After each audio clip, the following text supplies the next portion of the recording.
이동의 촉 시간입니다. 목요일 촉 가이드는 박지훈 변호사입니다. 어서 오십시오. 네, 안녕하세요. 박지훈입니다. 예, 오늘도 촉 가이드 잘 해주시길 바라고. 자, 오늘 이동의 촉 이야기하기 전에 본격적으로 지금 속보가 하나 와서 한강 실종 의대생 부검 결과가 발표되는데요. 네. 사인이 익사로 나왔습니다. 그렇죠. 이제 사실 가장 객관적이고 중요한 증거 중에 하나가 이런 부검 결과입니다. 예. 특히 사인이 뭐냐에 따라서 생전에 육지에서 어떤 일이 있었는지 아니면 익사인지 이 부분이 가장 핵심적인 내용이었었는데요. 지금 부검 결과 익사로 나왔습니다. 특히 2-3시간 전에 음주를 했고 음주 후 2-3시간 이후에 익사를 했다라는 결과가 났고요. 이제 한번 좀 문제됐던 귀 뒤에 어떤 상처, 예. 2마디 손가락 2마디 정도의 상처 그 부분은 사망하고 관계는 없는 것 같다라고 분석이 된 걸로 보입니다. 근데 지금까지 이 사건에 대해서 언론 보도도 마찬가지고 네티즌들도 마찬가지고 우리 방송인들도 마찬가지고 우리는 반성할 점이 없느냐. 네. 이게 물론 안타까운 일이고 국민적 관심사이긴 합니다만 모든 언론이 자극적으로 제목 달면서 무슨 음모론 비슷하게 기사를 썼단 말이죠. 그렇죠. 그러다 보니까 또 모든 네티즌들이 스스로 탐정이 돼서 아직 결론이 나지 않은 사건인데 인신공격하고 신상 털고 몰려가고 이런 일이 있었잖아요. 네. 근데 우리 언론도 물론 반성해야 할 일입니다만은 최근에 또 나온 기사를 보면 그 술을 두 사람이 굉장히 많이 마셨더라고요. 네. 근데 처음에 보도되기로는 얼마 먹지 않았다 이랬거든요. 얼마 먹지 않았는데 어떻게 그런 일이 벌어지냐 이렇게 해서 음모론이 시작됐는데 지금 보니까 640ml짜리 큰 페트병 소주 2병에 청아 2병, 막걸리 3병 이러면 젊은 청년 둘이서 마셨다면 상당한 양이죠. 양으로 봤을 때는 2명이 마셨을 때는 충분히 많지 않고도 남을 양이 되지 않을까 그렇게 보입니다. 게다가 지금 목격자들의 증언에 의하면 이 A 씨가 늦은 시간 혼자 누워 있는 것도 그렇죠. 그게 좀 어떻게 보면 의심스러웠던 게 뭐냐면 왜 혼자 나갔을까 이런 부분이었거든요. A 씨가 친구 A 씨가. 근데 또 다른 어떤 목격자 오전 4시 20분경입니다. 그때 인근에서 잠들어 있던 그 A 씨를 봤다라는 목격이 있기 때문에 요거는 좀 중요한 증거가 될 수 있지 않을까 생각이 듭니다. 당시에 만취했었다 이렇게 볼 수 있는 거겠죠. 네. 그러니까 A 씨가 기억이 안 난다고 했었는데 그 기억이 안 난다는 것은 거짓말이 아니냐 이런 얘기도 있었습니다만 지금 정황으로 봤을 때는 만취했기 때문에 필름이 끊어졌지 않을까 이런 정황도 있고. 그렇죠. 일단 국가수 부검 결과가 익사였기 때문에 기디 상처 문제는 좀 이제 별 음모론을 풀 수 없을 것 같고. 빼야 될 것 같고요. 네. 확인되지 않은 40분. 그러니까 익사로 발견됐으니까 물에 들어가기 전까지 40분 동안 어떤 일이 있었느냐. 이게 익사라고 해서 무조건 실족사라고 볼 수는 없으니까요. 아버지 말씀 중에 이제 좀 눈여겨봐야 될 부분도 익사일 수도 있다. 그렇지만 그 40분간 어떠한 일이 있었는지, 어떻게 한강변으로 들어가게 됐는지 그 부분에 대해서도 궁금하다고 했기 때문에 마지막 어떤 남은 어떤 수사의 총력은 그 부분으로 보이고요. 이제 한 가지 꼭 말씀을 좀 드리고 싶은 게. 언론에서는 앞서가서는 안 될 것 같아요. 그렇습니다. 앞서가는 모습이 가장 좀 더 탐정이 돼가지고 계속적으로 보도를 하니까 그 보도를 더해가지고 다르게 어떤 게 자꾸 전달이 되는 거거든요. 저는 유족은 충분히 그럴 수 있다고 생각이 들거든요. 근데 언론 기관이라면 확인되는 얘기만 해야 된다라는 어떤 그런 당연한 어떤 책임감이 있어야 되는데 이번 사건에 대해서 좀 반성이 좀 돼야 될 것 같습니다. 모 신문사에서 이렇게 음모론을 펼치는 네티즌들이 문제다 이런 기사의 제목을 실었던데 안 됩니다. 그 신문사도 굉장히 이 기사를 많이 냈었거든요. 그런 기사 자체도 문제가 되지 않을까 생각이 듭니다. 네. 그래요. 알겠습니다. 자, 그러면 박지훈 변호사 말대로 경찰이 마지막 퍼즐을 맞추기 위해서 수사를 하고 있으니까 수사 결과를 지켜보죠. 네. 자, 박준영 해수부 장관 후보자 얘기를 하지 않을 수 없을 것 같아요. 이것도 금방 지금 들어왔던 소식인데요. 결국은 사퇴를 했습니다. 이 사퇴는 이동영 작가가 어느 정도 한 명 정도는 예상했던 것 같은데 이런 사퇴를 혼자 하지는 않았겠죠. 그냥 정말 이제 못하겠다. 부인 문제 지금 많이 문제됐잖아요. 못하겠다. 이거보다는 어느 정도 교감은 있었다고 봐야 됩니까? 제가 어제 우리 방송에서 살짝 얘기했고 제가 개인적으로 운영한 유튜브 채널에서도 한 명 정도는 아마 그렇게 될 것이다라고 얘기한 것은 지난주하고 이번 주하고 분위기가 많이 달라졌었거든요. 그러니까 민주당 분위기가 청와대에서 저렇게 3명을 다 원하니까 3명을 다 들을 수밖에 없다 요걸 하다가 갑자기 엊그제 어제 민주당 초선 의원이 먼저 얘기하고 중진들이 그걸 받아서 한 명 정도는 낙마를 해야 된다고 했지 않습니까? 네. 그건 저는 청와대랑 어느 정도 교감이 있었다고 보고요. 왜냐하면은 다른 것보다는 국무총리 인준이 중요한 거거든요. 네. 그러니까 장관 3명 자리는 야당이 반대한다고 하더라도 대통령 임명하면 그만입니다. 임명권자가 임명하면 그만이기 때문에 그건 큰 문제가 없는데 국무총리는 인준 절차를 거쳐야 되기 때문에 야당이 반대했을 때 바로 그냥 투표해서 표결하기가 쉽지 않은, 그러니까 정권에 부담이 되는 거죠. 그런데 그렇죠. 야당에서 저렇게 3명이 다 안 된다고 하면서 사실은 별 문제 없는 김부겸 국무총리 후보자까지 연결을 했기 때문에 여기서 판을 돌릴 수 있는 방법은 청와대는 3명 다 그대로 가자고 했으니까 네. 1명 정도 양보하면 여론의 물꼬를 돌릴 수 있을 것이다. 그러니까 1명 정도 1명 정도 낙마를 시켰음에도 불구하고 야당이 그래도 김부겸 안 됩니다라고 하면 여론이 반대로 국민의힘한테 쏟아지지 않겠느냐 이 생각을 한 거죠. 그렇죠. 그래서 오늘 당장 국무총리 인준합시다라고 여당이 야당에 제안했잖아요. 네. 야당이 반대했잖아요. 예.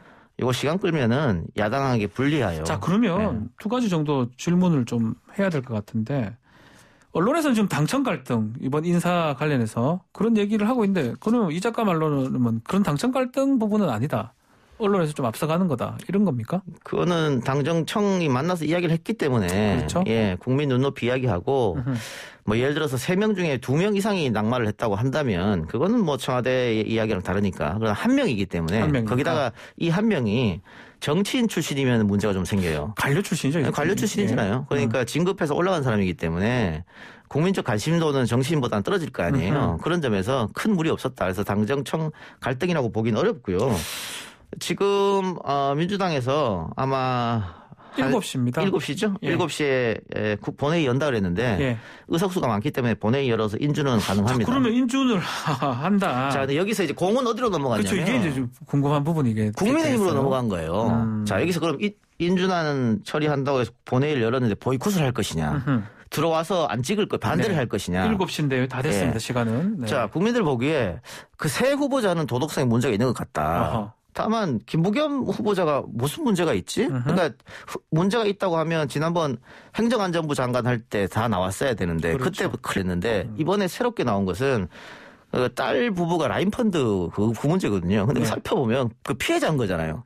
피해자라고 보는 게 맞죠. 예, 피해자를 마치 뭔가 혜택 얻은 것처럼 이야기한 거였기 때문에 국민들 볼 때 별 문제가 없는데 이거를 그 새 장관 후보자의 결격사유와 연계시켰다. 그렇게 하는 좀 문제가 있죠. 그래서 만일 한 표도 나오지 않는다고 해도 국민의힘은 문제고 아하. 만일 들어가서 국민의힘 일부 의원들이 10표든 뭐 20표든 반대를 했다. 찬성을 하는 거죠. 찬성해도 김부겸 괜찮다. 그렇게 해도 문제잖아요. 문제네요. 아니, 들어가도 문제가 안 들어가도 문제. 들어가도 문제가 안 들어가도 문제. 그 딜레마에 쌓여 있는 거지 국민의힘이. 그래서 공은 지금 국민의힘이 넘어간 거예요. 아니 그러면 지금 사령탑은 김기현 원내대표입니다. 뭐 대행을 지금 하고 있기 때문에 이게 어떻게 하기도 좀 애매한 상황인데 이게 본인의 의도된 플레이일까요? 어떨까요? 그러니까 김기현 원내대표에 이제 당선이 되면서 약간 싸우는 야당의 모습을 보여주고 그렇죠. 강한 모습을 많이 보였거든요. 예. 이때까지. 뭐 대통령 만나자 해도 안 만나고. 안 만나주고. 뭐 작물이다 뭐 이런 표현도 썼었고요. 그러니까 지금 같은 경우에도 장관 3명 플러스 김부겸도 안 된다도 사실 강성 모드인데 지금 원내대표도 고민이 클 겁니다. 지금 어쨌든 민주당은 한다고 했거든요. 네. 그러니까 반대해도 인준은 된단 말이에요. 그러니까 정부적으로 판단했을 때 반대를 하거나 혹은 찬성을 하거나 우리 당에 뭐가 도움이 될까 이런 생각을 해야죠. 한번 예상 좀 해주세요. 들어올 것 같아요? 안 들어올 것 같아요? 또 들어가서 대부분 뭐 반대할 것 같은데 네.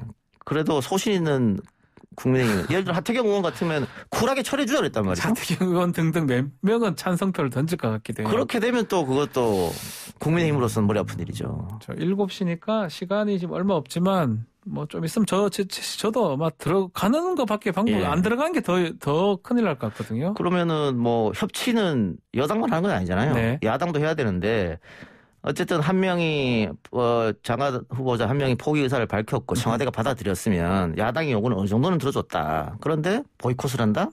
혹은 인준을 거부한다?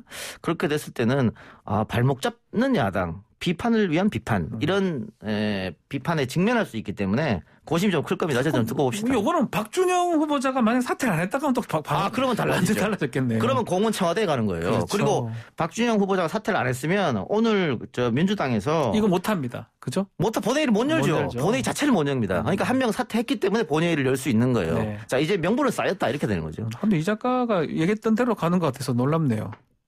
뭐 어디서 주워 듣는 게 좀 있어요. 자, 알겠습니다. 자, 다른 얘기 좀 해봐야 될 것 같은데 이 4주년 대통령 연설에서 사실상 검찰개혁 속도 조절론을 주문했다고 우리가 할 수가 있을 것 같은데 뭐 이 작가도 그렇게 얘기를 했던 것 같고요. 근데 민주당의 이제 이른바 강성 지지자들 약간 생각이 다른 것 같아요. 검찰개혁 다 해달라. 특히 중대범죄수사청 빨리 설치해달라고 하면서 지금 민주당사 앞에서 집회를 벌이고 있거든요. 그러니까 대통령의 그 지난 4주년 연설 워딩이 그러니까 기자하고 문답하면서 나온 건데 조금 애매했죠.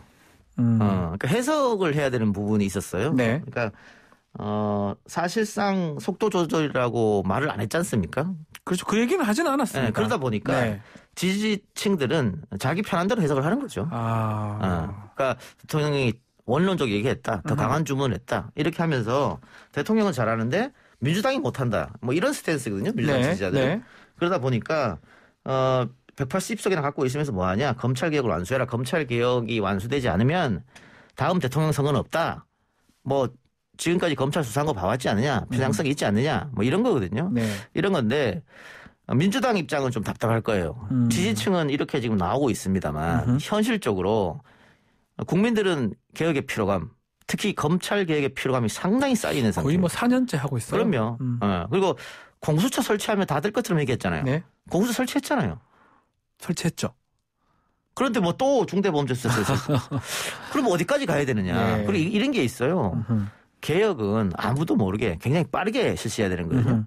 흔히들 이제 YS표 개혁을 얘기하잖아요. 뭐 예컨대 뭐 금융실명제라든지 하나회 관련됐던 부분. 그런데 지금 민주당에서 하는 검경수사권 분리 공수처 설치가 3년 4년 걸렸지 않습니까? 그러다 보니까 처음에 정권 초기에 여론조사 했을 때 공수처 찬성합니까 반대합니까? 압도적으로 찬성이 높았습니다. 그렇죠. 지금은 반대가 더 높아요. 이게 개혁의 필요감이거든요. 근데 대통령 선거를 1년도 채 남지 않은 이 시점에서 또 지금 개혁 드라이브를 건다? 검찰 개혁을 하겠다. 또 중대범죄수사처를 만들겠다. 이게 뭐 하루 이틀 내서 되는 것도 아니고 경선 때까지 쭉 이어질 거란 말이죠. 그러면은 내년 대통령 선거가 어렵다. 이 피로감을 국민들이 느낀다면 뭐 민주당 지지자들만 투표하는 건 아니니까. 그래서 민주당 지도부는 상당히 고심이죠. 갈 방향은 지금 정해져 있어 사실은. 정해졌다고 봐도 무방한가요? 아니, 이것도 청와대와 민주당이 어느 정도 교감을 했다고 해야죠. 당청의 교감이 있는 거다. 있는 건데 이제 이른바 강성 지지자들은 조금 이해가 아니면 개혁의 다른 측면을 보고 집회를 하는 것이다. 개혁을 요구하는 거죠. 그러면서 예를 들어서 속도 조절 이야기하는 의원들한테 문자 폭탄 보내고 할 거 아니에요. 그러니까 굉장히 지금 민주당으로서는 딜레마에 빠질 수밖에 없는 그런 상황입니다. 그러니까 선거에서는 이기려고 하면 일단 이 이슈는 조금 멀리 둬야 되는데 지지층의 마음을 달래려면 또 이 이슈를 땡겨야 되거든요. 사실 근데 좀 지금은 이거보다는 뭐 저는 뭐 명확하게 알 수는 없지만 코로나하고 부동산이 가장 중요한 이슈가 그러니까 아닌가 싶거든요. 민주당은 민생으로 가자는 건데 그 민주당 지지층은 개혁도 민생이다. 뭐 이렇게 하고 있으니까. 거기다가 민주당 지도부나 민주당 의원들이 지지층의 이야기에 귀를 기울이지 않을 수가 없는 게 뭐 물론 대통령 선거가 중요하죠. 그러나 국회의원 개인은 자기 선거가 더 중요하잖아요. 그렇죠. 자기 국회의원 선거. 그렇죠. 그러니까 이 민주당 지지층들이 자기 국회의원 선거 때 날 뽑아줄 사람들이란 말이에요. 그리고 이번 총선처럼 180석을 얻을 수 있는 방법은 이제 민주당은 없거든요.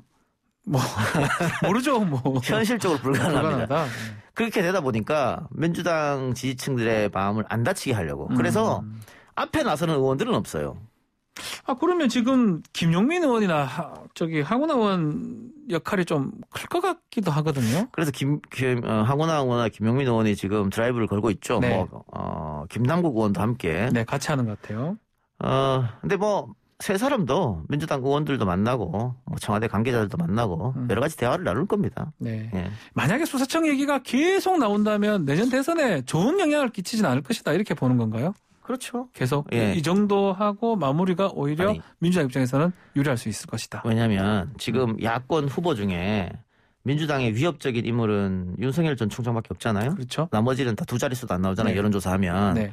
그러니까 윤석열 전 총장만 어떻게 하면 다음 대선에 쉽게 이길 것 같은데 이 수사청 문제는 결국은 검찰에 힘 빼는 거잖아요. 그러면 대한민국 언론은 어떻게 쓸까요?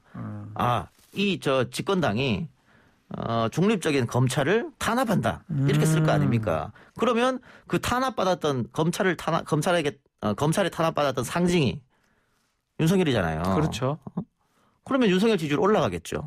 수사청을 갖고 오면서 검찰 개혁을 얘기하면 얘기할수록 윤석열 지지율은 올라갑니다. 실제로 돌이켜보면 윤석열 총장이 나갈 때가 이때예요. 수사청 얘기가 나오면서 검수완박 무슨 부패 뭐 그러면서 나왔었거든요. 그렇죠. 게다가 윤석열 전 총장이 지지율이 수직 상승할 때가 조국 장관하고 붙었을 때, 추미애 장관하고 붙었을 때 이때 올라갔거든요. 그러니까 여권 관계자들이랑 싸울 때 올라간단 말이에요. 이것도 지금 윤석열 전 총장이 자기 지지율 올리기 딱 좋은 그런 소재죠.